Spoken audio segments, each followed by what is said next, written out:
बहुत ही पुराने दिनों की बात है। उत्तर भारत में एक गांव है जिसका नाम है रामनगर। उस गांव में एक किसान रहता था जिसका नाम था किशोर। वह और उसका परिवार काफी खुश रहता था, लेकिन वो कहते हैं ना कि बुरा समय बता के नहीं आता। उस साल बहुत बारिश हुई और किशोर की सारी फसल बर्बाद हो गई। उनकी सारी खुशियां गम में बदल गई और इतने बुरे दिन आ गए कि खाने के भी लाले पड़ गए। लेकिन उसका परिवार बुरे समय में भी उसके साथ था। अब मैं क्या करूं, बारिश की वजह से सारी फसल बर्बाद हो गई। हमारे गांव में तो कोई दूसरा काम भी नहीं है जिसे मैं कर सकूं। आप दिल छोटा मत कीजिए, भगवान हमारे साथ है, वो हमारी रक्षा करेगा, कोई न कोई रास्ता जरूर निकल आएगा। किसान के मन में आया कि क्यों न वह शहर चला जाए और वहां जाकर कुछ काम करे। मैं सोच रहा था कि क्यों न मैं शहर चला जाऊं और वहां पर कोई काम कर लूं। वो हमारे पड़ोस का बिरजू भी तो कुछ समय पहले ही शहर गया था और अब देखो कितना बड़ा आदमी बन गया है। आप सोच तो बहुत अच्छा रहे हैं, लेकिन किसी भी काम को शुरू करने के लिए भी तो पैसों की जरूरत होगी। मुझे एक तरीका आया है, क्यों न हम जो हमारी पूर्वजों की सोने की थाली है उसे गिरवी रखकर सेठ से कुछ पैसे उधार ले ले, और जब मैं पैसे कमा कर लौटूंगा तो सेठ का उधार सूद समेत लौटा कर थाली ले आऊंगा। लेकिन वो थाली तो बहुत कीमती है और पिताजी ने भी अपने अंतिम दिनों में कहा था कि इस थाली को संभाल कर रखना, ये हमारे पूर्वजों की निशानी है, तो आप उसे कैसे किसी को दे सकते हैं? तो मैं उसे बेच थोड़ी ही रहा हूँ, सिर्फ गिरवी ही तो रख रहा हूँ। जैसे ही पैसे कमा कर लौटूंगा सबसे पहले वह थाली ही लेकर आऊंगा।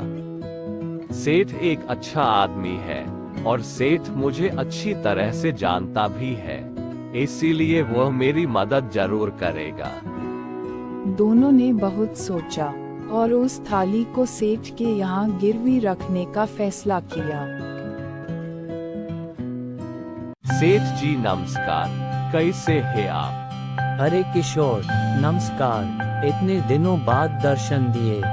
सुनाओ, सब ठीक तो है ना? बस क्या बताऊं सेठ जी, हालात बहुत खराब है। आप तो जानते ही हैं कि अब की बार कितनी ज्यादा बारिश हुई और सारी फसलें बर्बाद हो गई।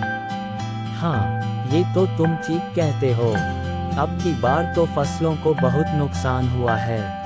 जी सेठ जी, बस आपसे कुछ मदद चाहिए थी। अगर कुछ पैसे उधार मिल जाते तो बहुत सहायता हो जाती। किशोर, तुम तो मेरे काम को जानते हो, मैं बिना किसी चीज के पैसे उधार नहीं देता हूँ और ब्याज भी लेता हूँ। क्या तुम दे पाओगे? जी सेठ जी, मेरे पास एक सोने की थाली है जो बहुत पुरानी और बहुत ही कीमती है। मैं उसे आपके पास गिरवी रख देता हूँ और हर महीने की आखिरी तारीख को मैं आपको ब्याज देता रहूंगा, और जब आपके सारे पैसे चुका दूंगा तब आप मुझे ये थाली दे देना। जैसे ही सेठ ने थाली देखी, उसे उसकी कीमत का अंदाजा हो गया और उसने फटाफट किशोर को पैसे दे दिए। इधर किसान भी खुश था, क्योंकि अब उसका पूरा परिवार भूखा नहीं रहेगा और वह भी नया काम शुरू कर सकता है। और अगले ही दिन किशोर शहर की तरफ निकल पड़ा। वहाँ वह खूब मेहनत करता और महीने के आखिर में गांव आ जाता और कुछ पैसे घर पर देता और सेठ का ब्याज भी चुका देता। कुछ ही महीनों में उसने सेठ का सारा पैसा चुका दिया और कुछ जमा भी कर लिया। भगवान की बहुत दया हुई, सेठ जी का पैसा भी चुका दिया और कुछ पैसा जमा भी हो गया। अब तो मौसम भी ठीक है, अब मैं खेती भी दोबारा शुरू कर सकता हूँ। चलो एक सेठ जी से थाली भी ले आता हूँ। इसके बाद किशोर उस थाली को लाने के लिए सेठ के पास चला जाता है। सेठ जी, आपने बुरे समय में मेरी मदद की, आपका बहुत बहुत धन्यवाद। भगवान की दया से मैंने आपका सारा पैसा चुका दिया। कृपा करके मुझे अब वो थाली दे दीजिए। सेठ की नजर तो पहले से ही थाली पर थी। वह उस थाली को किशोर को नहीं देना चाहता था। इसके लिए उसने एक तरकीब निकाली।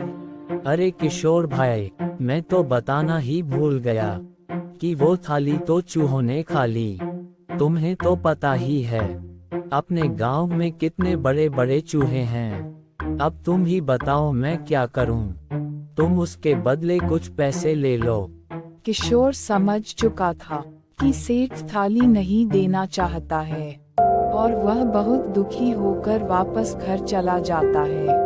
किशोर घर पर भी किसी को नहीं बताता था ताकि कोई और दुखी न हो। पर वो कहते हैं ना, जब सीधी उंगली से घी न निकले तो उंगली टेढ़ी कर लेनी चाहिए। किशोर ने भी वही किया और एक दिन वह सेठ के पास गया। सेठ जी नमस्कार, कैसे हैं आप? वो साथ वाले गांव में एक बहुत बड़ा मेला लगा है, मेरे बच्चे भी जा रहे हैं। सोचा आपके बच्चे को भी साथ ले जाऊं, उसका भी मन बहल जाएगा। ये तो तुमने अच्छा किया। आधवन भी कई दिनों से कहीं बाहर घूमने की जिद कर रहा था, लेकिन शाम से पहले उसे वापस ले आना। किशोर किसी भी तरह सेठ को सबक सिखाना चाहता था, इसलिए वह आधवन को जंगल की तरफ ले गया और उसे एक गुफा में छुपा दिया। इसके बाद किशोर अपने घर चला गया। जब शाम तक आधवन और किशोर घर नहीं आए तो सेठ बहुत चिंतित हुआ और वह किशोर के घर पहुंच गया। अरे किशोर, तुम तो आ गए, लेकिन आधवन अभी तक घर नहीं पहुंचा। सेठ जी अब क्या बताऊं, आधवन को तो रास्ते में चूहों ने खा लिया। आप तो जानते ही हैं हमारे गांव में कितने बड़े चूहे हैं। ये बात सुनते ही सेठ के पैरों तले की जमीन खिसक गई और वह किशोर के सामने गिड़गिड़ाने लगा। नहीं नहीं किशोर, सही सही बताओ क्या हुआ? चूहे कैसे किसी इंसान को खा सकते हैं? अगर चूहे सोने की थाली को खा सकते हैं तो इंसान तो कुछ भी नहीं है सेठ जी। अब तक सेठ को अपनी गलती का एहसास हो गया था और उसने सोने की थाली किशोर को लौटा दी और किशोर ने भी आधवन को उसके घर तक पहुंचा दिया। इसलिए किसी की मदद करना अच्छी बात है, लेकिन किसी को कमजोर समझना या फिर उसकी मजबूरी का फायदा नहीं उठाना चाहिए।